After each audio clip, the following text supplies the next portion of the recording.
وعلى آله الطيبين الطاهرين الهادين وأصحابه الأكرمين أجمعين الرافعين لقواعد الدين. أما بعد فأعوذ بالله من الشيطان الرجيم. بسم الله الرحمن الرحيم. ثم لتسألن يومئذ عن النعيم. صدق الله مولانا العلي العظيم وصدق رسوله النبي الأمين الكريم، ونحن على ذلك لمن الشاهدين والشاكرين. من علينا ربنا إذ بعث محمدا أيده بأيده وأيدنا بأحمدا، أرسله مبشرا وأرسله ممجدا. صلوا عليه دائما صلوا عليه سرمدا. إن الله وملائكته يصلون على النبي يا أيها الذين آمنوا صلوا عليه وسلموا تسليما. اللهم صل وسلم وزد وبارك على سيدنا مولانا محمد وعلى آله وأصحابه أجمعين والحمد لله رب العالمين. معزز رونق اسٹیج، علماء کرام، سادات کرام، حفاظ ذی احترام، بزرگان ملت، برادران عزیز، السلام علیکم ورحمۃ اللہ وبرکاتہ.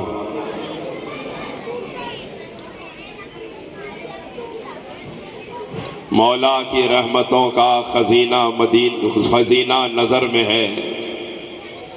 مولا کی رحمتوں کا خزینہ نظر میں ہے. صلی علی کے شہر مدینہ نظر میں ہے. دیکھیں کوئی حضور کی بندہ نوازیاں، مجھ سا ذلیل مجھ سا کمینہ نظر میں ہے. یہ ساری عظمتیں ہندوستان تمہیں سے ہے. یہ ساری عظمتیں ہندوستان تمہیں سے ہے.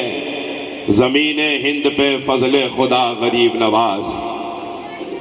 معزز سامعین کرام، بہت ہی عظیم مہینہ جس کو تاجدار کائنات احمد مختار صلی اللہ علیہ وسلم نے اللہ کا مہینہ فرمایا ہے.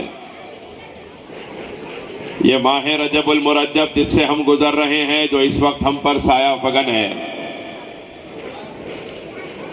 اس مہینے کی ابتدا ہی سے جیسے ہی رجب المرجب کا چاند نظر آتا ہے، ہندوستان کے کسی بھی کونے میں بسنے والا سنی ہو، اس کے ذہن میں غریب نواز کا نام آ جاتا ہے. جیسے ہی رجب کا چاند نظر آتا ہے، کہیں بھی بسنے والا ہو وہ ہندوستان میں، وہ غریب نواز کے خیال اس کو بھی آتا ہے، اور علاقے در علاقے غریب نواز کے آستانے کی طرف آپ کو سفر کرتے ہوئے نظر آتے ہیں.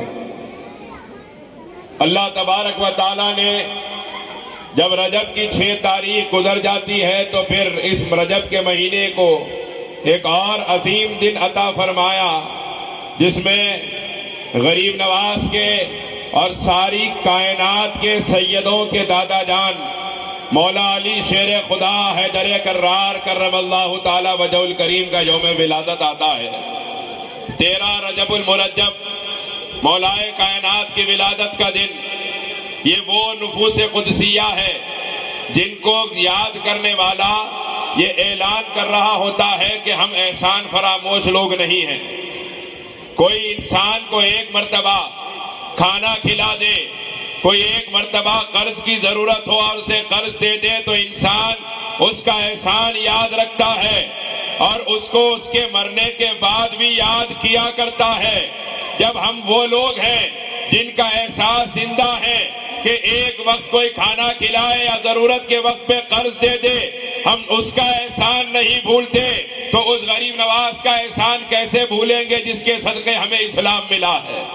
جس کی آمد کے صدقے ہمیں آمنہ کے لال کا دامن ملا ہے، جس کی آمد کے صدقے ہم نے پروردگار عالم کو جانا ہے، پروردگار عالم کو پہچانا ہے، اور اس مولا علی شیر خدا کو دنیا کیسے بھلا سکتی ہے جس کا جو بیٹا روئے زمین کے جس خطے پہ قدم رکھتا ہے وہاں کا سلطان بنا دیا جاتا ہے۔ نعرے تکبیر، نعرے رسالت، نعرے حیدری، خواجہ کا ہندوستان۔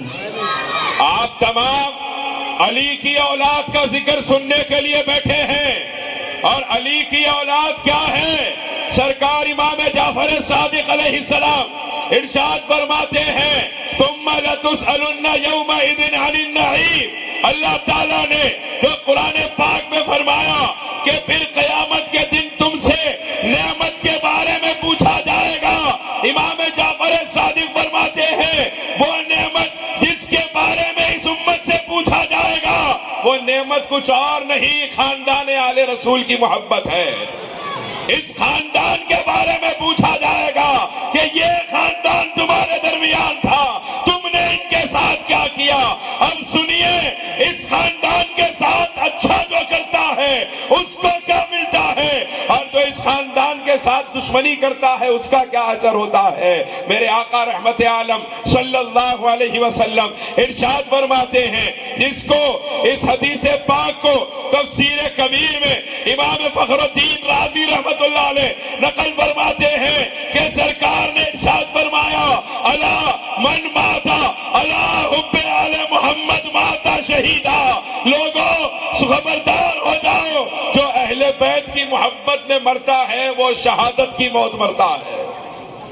پھر آگے حضور نے ارشاد فرمایا الا من ماتا الا حب آل محمد ماتا مومنا مستکمل الایمان، کہ لوگوں جو آل محمد کی محبت میں دنیا سے جاتا ہے وہ کامل ایمان کے ساتھ دنیا سے رخصت ہوتا ہے۔ پھر سرکار نے فرمایا الا من ماتا الا حب آل محمد یزف الی الجنت کما تزف العروس الی بیت زوجها۔ سرکار فرماتے ہیں کہ جو اہل بیت رسول کی محبت میں مرتا ہے وہ قیامت کے دن اس طرح سجا کے جنت میں لے جایا جائے گا جس طرح دلہن کو سجا کے اس کے سسرال پہنچایا جاتا ہے۔ پھر میرے آقا نے ارشاد فرمایا الا من ماتا الا حب آل محمد ماتا علی السنت والجماعہ۔ امام فخر الدین رازی نقل فرماتے ہیں کہ لوگوں سنو، سرکار نے فرمایا کہ جو آل رسول کی محبت میں دنیا سے جاتا ہے وہ مسلک اہل سنت والجماعت پر جاتا ہے۔ آل رسول کی محبت کا نام رافضیت نہیں ہے، علی کے بچوں کی محبت کا نام رافضیت نہیں ہے، سیدہ فاطمہ زہرا کے نام پر قربان ہو جانا رافضیت نہیں، صحابہ کی گستاخی کا نام رافضیت ہے۔ ہم اہل بیت کے بھی غلام ہیں، ہم صحابہ کے بھی غلام ہیں، ہم وہ مسلمان ہیں جن کے ایک ہاتھ میں مصطفیٰ کے اہل بیت کا دامن ہے تو دوسرے ہاتھ میں مصطفیٰ کے صحابہ کا دامن ہے۔ نعرے تکبیر، نعرے رسالت، نعرہ حیدری، ہر صحابی نبی جنتی جنت۔ حضرات آپ غور فرمائیے، علی کی اولاد سے محبت پہ یہ سارے سلے ہیں، اور جب کوئی علی کی اولاد سے بغض رکھتا ہے اسی حدیث میں سرکار فرماتے ہیں الا من ماتا الا بغض آل محمد ماتا کافرا۔ سرکار نے فرمایا لوگوں جو آل محمد کی دشمنی میں مرتا ہے وہ کافر مرا کرتا ہے، وہ ایمان کے ساتھ دنیا سے نہیں جاتا جو آل محمد کی دشمنی میں مرتا ہے۔ امام طبرانی نقل فرماتے ہیں تاجدار کائنات صلی اللہ علیہ وسلم نے ارشاد فرمایا لو ان رجلا صعد بین الرکن والمقام فصلی وصام ثم مات۔ میرے آقا فرماتے ہیں ایک آدمی روزے کی حالت میں احرام باندھا ہوا حرم شریف پہنچا اور کعبہ شریف کی دیوار اور مقام ابراہیم کے درمیان نماز پڑھا اور وہیں انتقال ہو گیا۔ ہم تو یہاں محلے میں کسی کا نماز کی حالت میں یا مسجد میں انتقال ہو جائے تو ہم چاہتے ہیں کہ دیکھو ایسی موت اللہ ہمیں بھی عطا فرمائے کہ کیسے نماز کی حالت میں دنیا سے گیا ہے۔ اب وہ آدمی جو روزے سے ہو، احرام کی حالت میں ہو اور صحن کعبہ میں ہو اور نماز پڑھ رہا ہو، اس حال میں دنیا سے جائے، اس کی موت کا کیا کہنا؟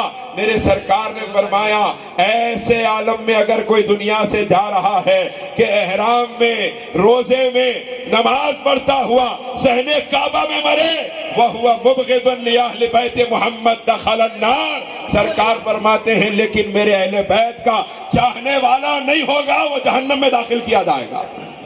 اتنی سخت وعید ہے ان لوگوں کے لیے جو اہل بیت کی محبت کو نہ پہچان سکے، جو اہل بیت کے حق کو نہ پہچان سکے، اور پہچانتے ہی کون پہچانتے ہیں؟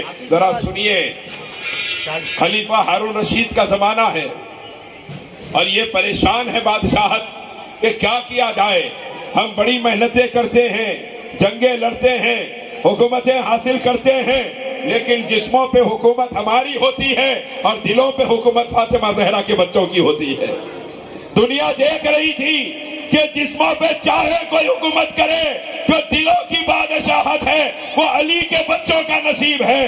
اب یہ بے چینی بادشاہوں کو ہر زمانے میں پریشان کرتی رہی، اور یہی بے چینی پریشانی کے عالم میں جب ہارون رشید اور اس کے تمام لوگ، اس کے وزراء بیٹھ کے سوچنے لگے کیا کیا جائے۔ ساری دنیا اس وقت امام موسیٰ کاظم کے پیچھے چل رہی ہے، ہم حکومت کرتے ہیں، ہم تخت پہ بیٹھتے ہیں، ہم محل میں بیٹھتے ہیں، ہمارے پاس دربار لگتے ہیں، لیکن عوام کا وہ ہجوم ہمارے محلوں کے دروازے پر نہیں ہوتا جو امام موسیٰ کاظم کے آستانے پر ہوتا ہے۔ اب یہ بے چینی بہت بڑھنے لگی تو اپنے خلیفہ، اپنے وزیروں کو بلایا، مشورہ کیا تو اس کے وزیر نے مشورہ دیا ایک کام کیجئے کہ آپ جو آپ کے پاس شکاری شیر ہے پالے ہوئے، ان تمام شیروں کو 8-10 دن کے لیے بھوکا رکھ دیجئے، اور جب ان شیروں کو 8-10 دن کی بھوک کی وجہ سے بہت زیادہ بھوک کی شدت ہوگی، جب کوئی اندر جائے گا تو وہ حملہ کریں گے، بھوک کے عالم میں اس پر حملہ کریں گے،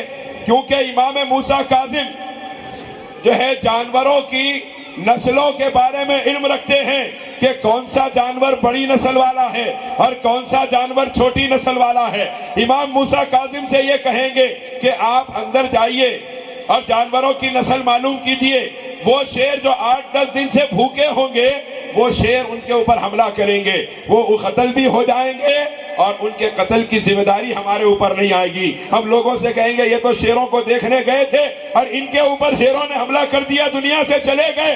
جب یہ پلان بنا دیا گیا اور اس پلان کے تحت 8-10 دن تک شیروں کو بھوکا رکھا گیا، سرکار امام موسیٰ کاظم کو بلایا گیا، آپ تشریف لائے، اندر تشریف لے گئے، پنجرے کا دروازہ بند کیا گیا، زمین و آسمان کی نگاہوں نے یہ منظر دیکھا کہ 8-10 دن سے بھوکے شیر جو غراتے پھر رہے تھے وہ سیدھے لپک کے امام کی طرف آئے اور پالتو جانوروں کی طرح امام کے سامنے سر جھکا کے کھڑے ہو گئے۔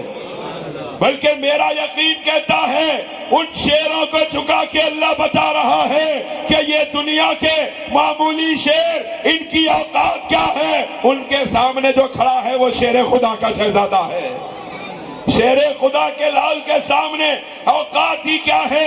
اب یہ شیر کھڑے رہے سر جھکا کے، امام موسیٰ کاظم ان کے سروں پر ہاتھ پھیرتے رہے۔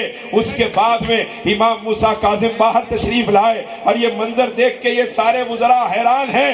ارشاد فرمایا بادشاہ سے، سن لے یہ سارے کے سارے شیر اونچی نسل والے ہیں، یہ سارے کے سارے شیر اونچی نسل والے ہیں۔ اس نے کہا کیسے کہہ سکتے ہیں آپ کہ پورے شیر اونچی نسل والے ہیں، دلیل کیا ہے؟ جواب دیا یہ شیر اچھی نسل کے اس لیے ہے کیونکہ انہوں نے ہمیں پہچانا ہے، اور علی کی نسل کا ادب وہی کرتا ہے جو خود بھی اونچی نسل والا ہوتا ہے۔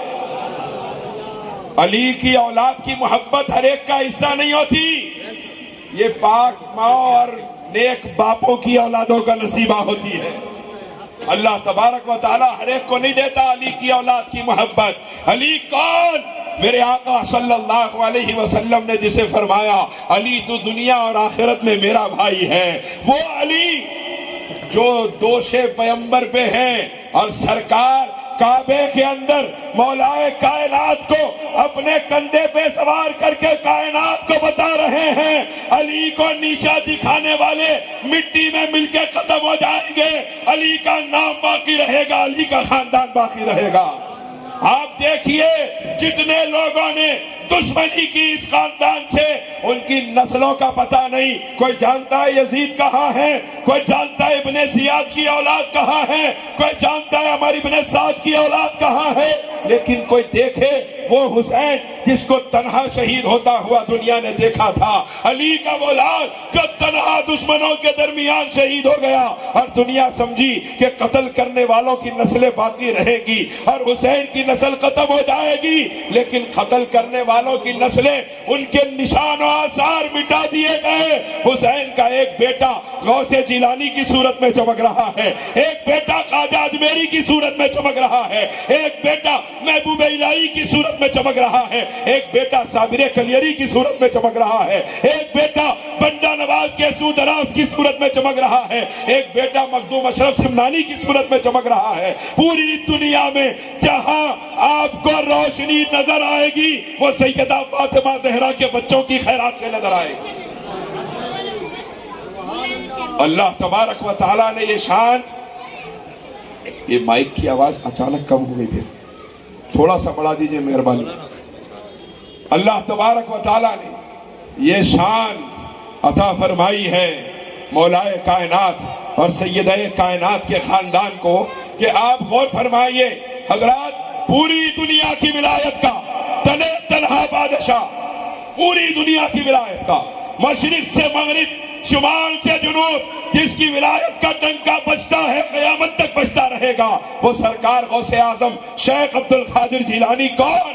علی کے مرتضی فاطمہ زہرا کے گھر کا چراغ، وہ پورے ہندوستان کا تنہا بادشاہ، جس کے بارے میں نہیں کہہ رہا ہوں، انگریز اپنی کتابوں میں لکھ رہے ہیں، انگریز اپنی کتابوں میں لکھ رہے ہیں کہ دیکھو ہم ہندوستان میں 100 سال 150 سال تک حکومت کی کوشش کرتے رہے، لیکن ہم نے دیکھا کہ ہندوستان کی زمین پر جو حکومت ہے وہ کسی راجا کی نہیں، وہ کسی بادشاہ کی نہیں، وہ کسی رجوالے کی نہیں ہے۔ ہم نے دیکھا کہ ہندوستان میں ایک مقام ہے جسے دنیا اجمیر کہتی ہے، اس میں ایک گنبد ہے، اس گنبد کے اندر کوئی معین الدین رہتا ہے، وہ ظاہر نہیں ہوتا لیکن اندر رہ کر پورے ہندوستان پہ تنہا حکومت کرتا ہے۔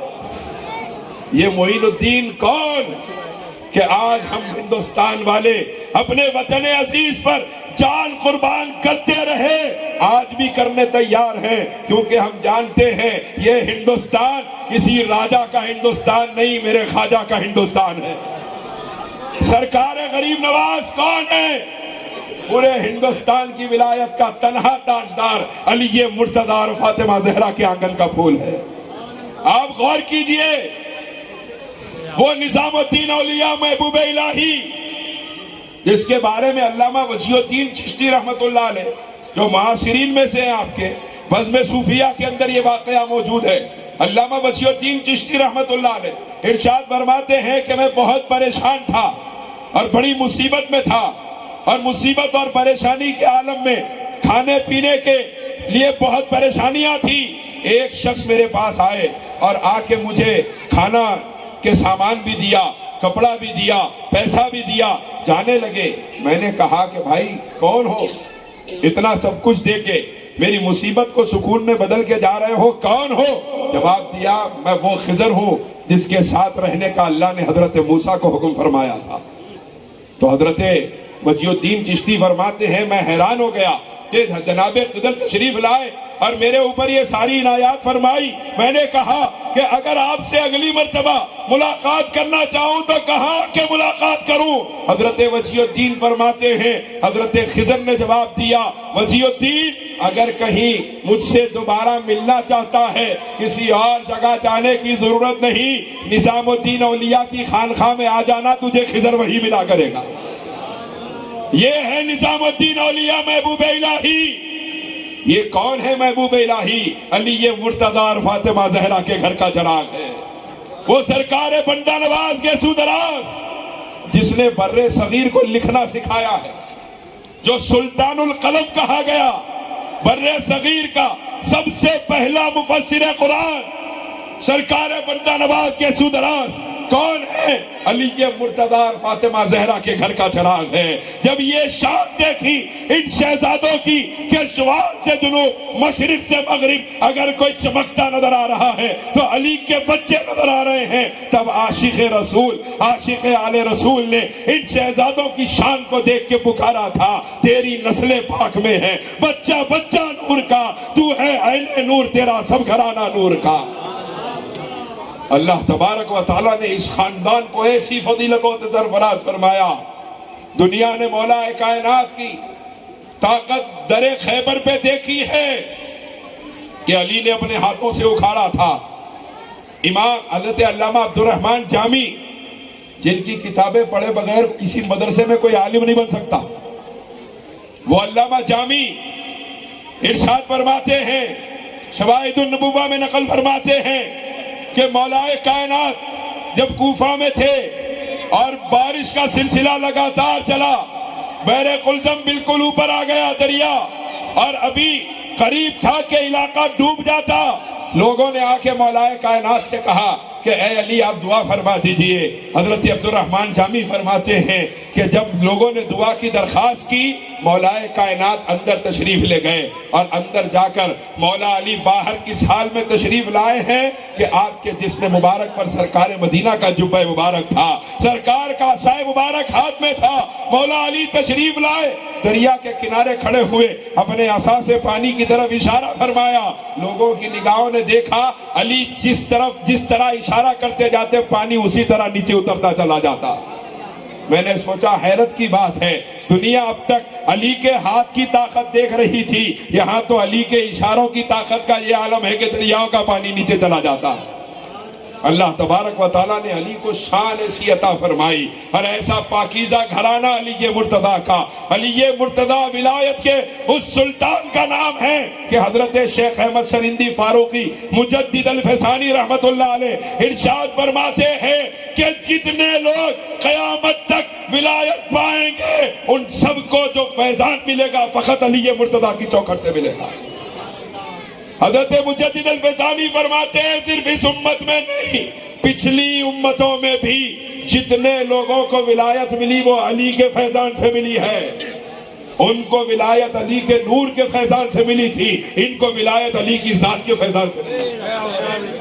علی کو اللہ نے شان ایسی عطا فرمائی ہے۔ علی ایسا بے مثل و بے مثال ہے کہ جس نے پیدا ہونے کے بعد کائنات میں کسی کو نہیں دیکھا، پیدا ہوئے اور سارے مکے میں مشہور ہو گیا کہ دیکھو ابو طالب کا جو بیٹا ہے وہ نابینا پیدا ہوا ہے، جس نے آنکھیں کھولی نہیں ہے۔ علماء جانتے ہیں، میں تفصیل میں گئے بغیر ایک بات عرض کر رہا ہوں آپ کے سامنے، جس نے آنکھیں نہیں کھولی اور کسی کو دیکھا تک نہیں ہے۔ علی جو بیٹا پیدا ہوا ہے ابو طالب کے گھر میں وہ نابینا پیدا ہوا۔ جب یہ بات مکے میں مشہور ہونے لگی، سرکار کائنات تاجدار مدینہ احمد مختار صلی اللہ علیہ وسلم تشریف لائے اور اپنی چچی سے اجازت مانگی، حضرت فاطمہ بنت اسد سے رضی اللہ تعالیٰ عنہ۔ مولا سرکار نے فرمایا میں کیا اپنے بھائی کو گود میں لے سکتا ہوں؟ سرکار تشریف لے گئے، مولا علی کو حضور نے گود میں اٹھایا، بس مصطفیٰ کے جسم مبارک کی خوشبو پہنچی، علی نے آنکھیں کھولی اور مصطفیٰ کا دیدار فرمایا۔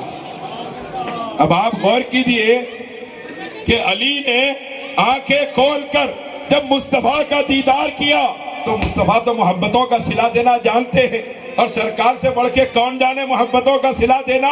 غلام حاضر نہیں ہوا، یمن میں تڑپ رہا ہے، اور غلام یمن میں تڑپا مصطفیٰ کو مدینے میں خبر ہو رہی ہے۔ سرکار نے فرمایا اے عمر اے علی یہ ہمارا جبہ ہے، اپنے پاس رکھنا، اس کو اپنے پاس امانت کے طور پہ اٹھا کے رکھنا۔ یمن میں میرا ایک عاشق تڑپ رہا ہے جس کا نام اویس قرنی ہے، وہ ایک زمانے میں آئے گا، جب وہ آئے تو میرا جبہ اس کو عطا فرمانا تاکہ دنیا دیکھے مصطفیٰ محبتوں کا صلہ کس طرح عطا فرماتے ہیں۔ اب آپ دیکھیے کہ جب علی نے سب سے پہلے آنکھیں کھول کر مصطفیٰ کو دیکھا تو مصطفیٰ نے علی کی محبت کا صلہ کس طرح عطا فرمایا کہ علی سب سے پہلے تم نے جب اپنے آقا کا چہرہ دیکھا، مصطفیٰ نے فرمایا علی نے سب سے پہلے ہمارا چہرہ دیکھا، النظر الی وجہ علی کی عبادت، لوگوں علی نے سب سے پہلے ہمارا چہرہ دیکھا ہے اور ہم اعلان کر رہے ہیں کہ علی کا چہرہ دیکھنا بھی عبادت ہے۔ اور سرکار کائنات یہ بھی دیکھ رہے تھے کہ علی جب تک بظاہر موجود ہے، علی کو دیکھ کر لوگ عبادت کے مزے لوٹیں گے، لیکن جب علی نہیں ہوں گے، 1400 برس کے بعد پونا میں پیدا ہونے والے مسلمان جب نہیں دیکھ پائیں گے علی کو تو پھر ان کے ساتھ کیا ہوگا؟ سرکار نے فرمایا ذکر علی جن عبادت، تم دیکھ نہیں پاؤ گے علی کو یاد کر لو، علی کا ذکر کرنا بھی عبادت ہے۔ علی کو یاد کرو، علی کا نام لے لو، علی کا نام لینا بھی عبادت ہے۔ اور دنیا نے سرکار صداقت مآب امیر المومنین سیدنا صدیق اکبر رضی اللہ تعالیٰ عنہ کو اس شان کے ساتھ دیکھا ہے کہ بار بار مجمع میں علی کا چہرہ دیکھ رہے ہیں، بار بار علی کا چہرہ دیکھ رہے ہیں۔ ام المومنین نے عرض کیا ابا جان آپ بار بار علی کو کیوں دیکھتے ہیں؟ فرمایا تمہیں یاد نہیں میرے سرکار نے فرمایا تھا علی کا چہرہ دیکھنا بھی عبادت ہے۔ آپ ان کی محبتوں کا عالم دیکھیں کہ جب خلافت پہ کہ منصب پر فائز ہوئے، سرکار صدیق اکبر نے ارشاد فرمایا کاش کہ مجھے اہل بیت کی محبت خدمت کی ذمہ داری دے دی جاتی۔ یہ ہے محبتیں۔ سرکار فاروق اعظم کا دربار ہے، 2 آدمی لڑتے ہوئے آئے اور آ کے سرکار فاروق اعظم سے کہنے لگے امیر المومنین آپ ہمارے درمیان فیصلہ فرمائیے۔ تو سرکار فاروق اعظم نے فرمایا، سرکار نے ارشاد فرمایا ہے کہ میری امت میں سب سے بہترین فیصلہ کرنے والا علی ہے، علی موجود ہے، علی سے فیصلہ کرا لو۔ جب فاروق اعظم نے فرمایا علی سے فیصلہ کراؤ، ان لوگوں نے کہا امیر المومنین ہم آپ کا فیصلہ جاننا چاہتے ہیں، ہم ان کا فیصلہ جاننے کے لیے نہیں آئے، ہم آپ کا فیصلہ پوچھیں گے، آپ کا فیصلہ مانیں گے۔ سرکار فاروق اعظم نے جب یہ سنا جلال کے عالم میں ممبر سے نیچے تشریف لے آئے اور ممبر سے نیچے تشریف لا کر اس کا گریبان پکڑ کے ارشاد فرمایا اتدری من ھذا، جانتا ہے یہ کون ہے جس کا فیصلہ ماننے کا تو انکار کر رہا ہے؟ جانتا ہے کون؟ ھذا مولایا و مولا کل مومن و مومنۃ، یہ علی ہے میرا بھی مولا ہے اور قیامت تک کے ہر مومن مرد و عورت کا علی مولا ہے۔ یعنی سرکار فاروق اعظم کی عدالت میں مومن وہی ہے جس نے علی کو مولا مانا ہے، مومن وہی ہے جس نے علی کو مولا مانا ہے۔ علی کی محبت بہت بڑی چیز ہے۔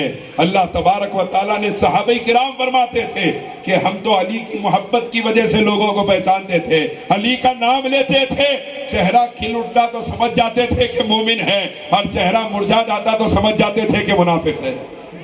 تو علی کی محبت تو ایمان کی دلیل ہے، علی کی محبت تو ایمان کی نشانی ہے، ایمان کی علامت حب حیدر کرار ہے۔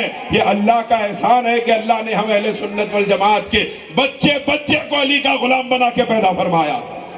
یہ ایک شکل ہے محشر میں منہ دکھانے کی، جبی پہ خاک ہے حیدر کے آستانے کی، خدا کرے نہ اٹھے سر تمہاری چوکھٹ سے، یہی جگہ ہے زمانے میں سر جھکانے کی۔ مولا کائنات کا دربار وہ عظیم دربار ہے جس کے بچے کائنات کے سلطان ہے، جس کی نسلوں میں 11 نسلوں کے بعد پیدا ہونے والا شہزادہ غوث پاک کہلاتا ہے۔ آپ غور کیجئے جس کے فیض سے 11 نسلوں کے بعد پیدا ہونے والے شہزادے کو غوث پاک کہا جاتا ہے تو خود علی کی پاکی کا عالم کیا ہوگا جس کی نسل میں پیدا ہو کے عبد القادر غوث پاک کہلاتے ہیں۔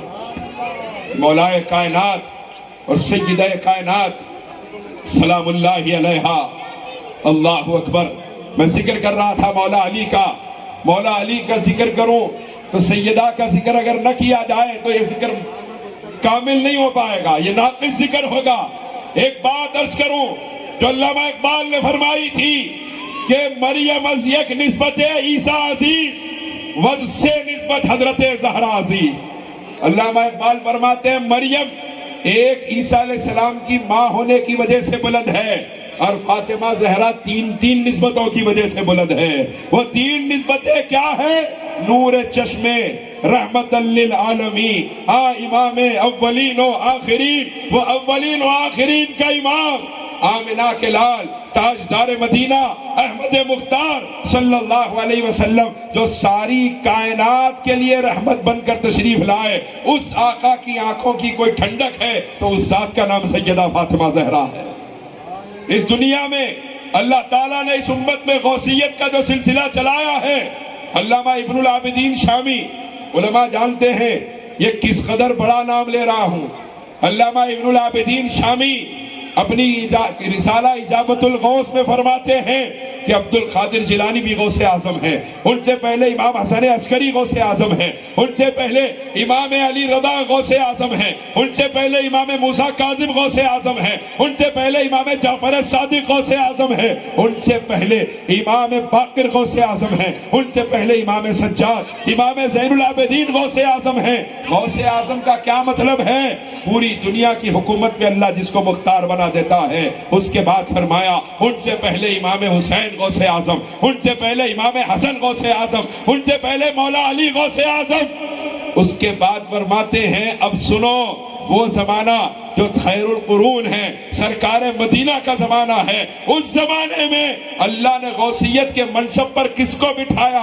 علامہ ابن العابدین شامی اپنے رسالہ اجابت الغوث میں فرماتے ہیں اس امت میں جس کو سب سے پہلے غوث اعظم کے مقام پہ بٹھایا گیا وہ کوئی اور نہیں، سیدہ فاطمہ زہرا کی ذات ہے سلام اللہ علیہا. اس امت کی سب سے پہلی غوث سیدہ کائنات سیدہ فاطمہ الزہرا سلام اللہ علیہا کی ذات ہے. پھر جب یہی خاندان اور اسی خاندان کا فیضان چلتا ہوا ائمہ اہل بیت سے ہوتا ہوا پھر اجمیر کی سرزمین پہنچا تو دنیا نے دیکھا اجمیر کی سرزمین سے وہ فیض عام ہوا ہے، اجمیر کی سرزمین سے وہ روشنی نکلی ہے.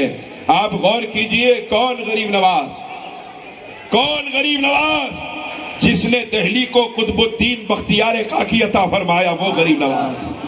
کون غریب نواز جس نے پاک پٹن کو فرید الدین گنجے شکر عطا فرمایا.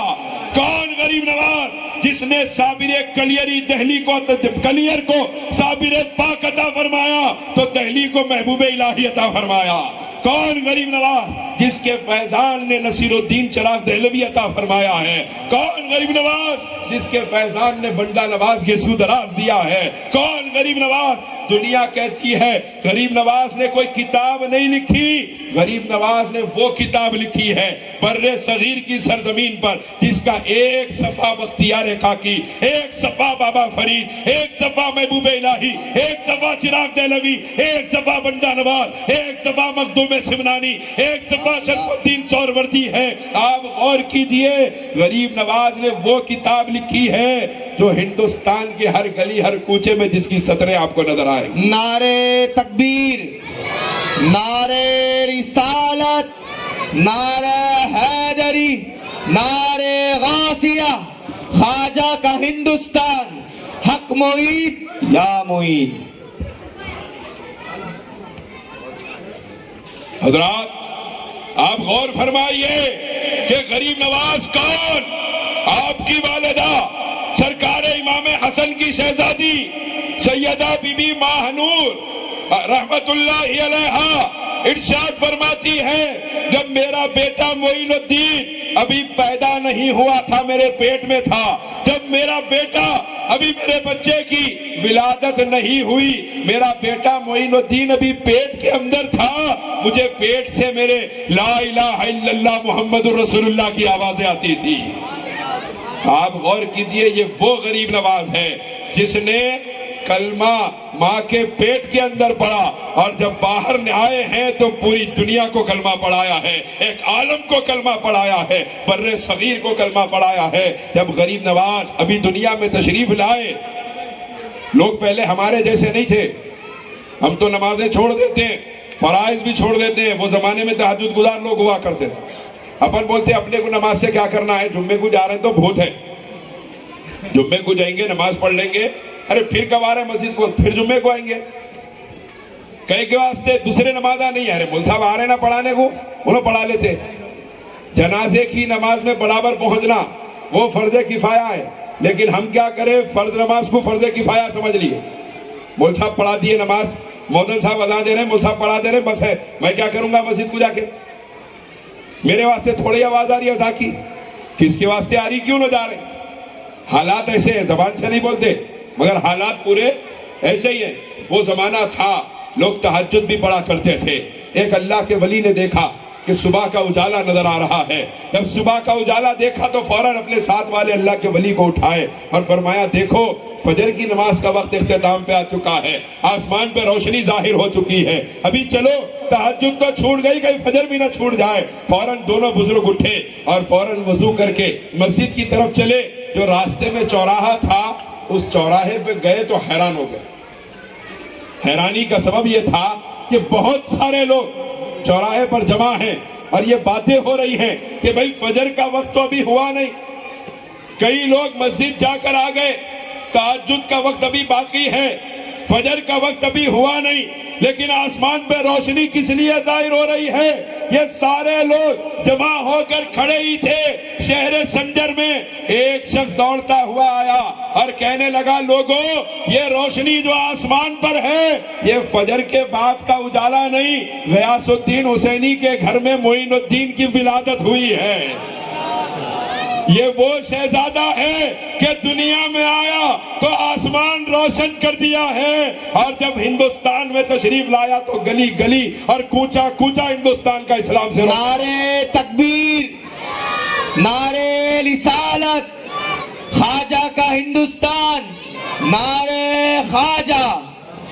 اب آپ غور کیجئے، جب سرکار غریب نواز کی ولادت ہوئی، یہ اولیاء سارے کے سارے جمع ہیں اور سوچ رہے ہیں کہ یہ روشنی کس بات کی ہے؟ یہ روشنی اس چاند کے آنے کی ہے جس کی نورانیت کے صدقے اللہ نے ہمارے سینوں میں کلمے کی نورانیت کو منتقل فرمایا ہے۔ یہ وہ چاند آیا جس کی روشنی اس طرح پھیلی کہ میرے آپ کے جیسے لوگ نہیں، لاکھوں اولیاء جس کی غلامی پہ ناز کرتے ہیں، اس سرکار غریب نواز کی ولادت ہوئی۔ جب سرکار غریب نواز کی ولادت ہوئی، اور روایتوں میں آتا ہے، سیر الافتاب میں موجود ہے، دیگر کتب کے اندر موجود ہے کہ آپ کی والدہ ماجدہ، آپ کے والد بزرگوار اپنے گھر میں ہیں، سرکار کائنات صلی اللہ علیہ وسلم اور بڑے بڑے صحابہ تشریف لائے اور ارشاد فرمایا غیاث الدین مبارک ہو تمہارے گھر میں معین الدین پیدا ہوا ہے، اور اس کے قدموں سے اولیاء کے آنگن میں روشنی ہوگی، اولیاء کے آنگن میں اس کے قدموں سے روشنی ہوگی۔ اب آپ غور فرمائیے، سرکار غریب نواز اس ذات کا نام ہے جس کا فیضان اس قدر عام ہے کہ آپ جس علاقے میں چلے جائیں، ہندوستان، پاکستان، بنگلہ دیش، بر صغیر کے جس علاقے میں چلے جائیں، جس محلے میں چلے جائیں، آپ کو غریب نواز کے عاشق ملیں گے، آپ کو غریب نواز کے چاہنے والے ملیں گے، آپ کو غریب نواز کے ماننے والے ملیں گے۔ آپ سے میں پوچھوں، آپ کو وہاں کے ذمہ داروں میں کوئی لیٹر آتا ہے کہ آپ آئیے غریب نواز کا عرس آ گیا ہے؟ آپ کو کوئی رخ آتا ہے وہاں سے؟ لوگ محلے میں ہو کے رخات دیتے ہیں تو ہم کئی مرتبہ دعوتوں میں نہیں جاتے، شہر میں ہو کے رشتہ دار دعوت دیتے ہیں تو ہم دعوتوں میں نہیں جاتے۔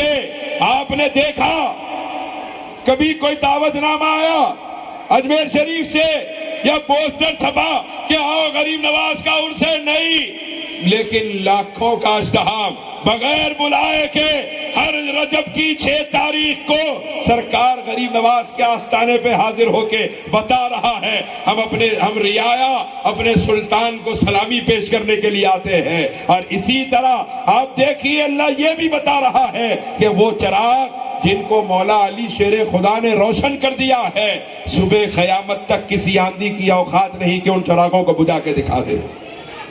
یہ چراغ بجھنے والے نہیں ہیں، ان سے لاکھوں روشن ہوئے، ان لاکھوں سے کروڑوں روشن ہوئے، ان کروڑوں سے اربوں روشن ہوں گے، لیکن تنے تنہا بادشاہ ہندوستان کا کل بھی میرا خواجہ تھا، آج بھی خواجہ ہے۔ رب کعبہ کی عزت کی قسم، قیامت کی صبح تک جو ہندوستان کا بادشاہ ہوگا وہ سرکار غریب نواز کی ذات ہے۔ آج ہم اس ذات کو یاد کرنے کے لیے بیٹھے ہیں، اس ذات کا ذکر کرنے کے لیے بیٹھے ہیں۔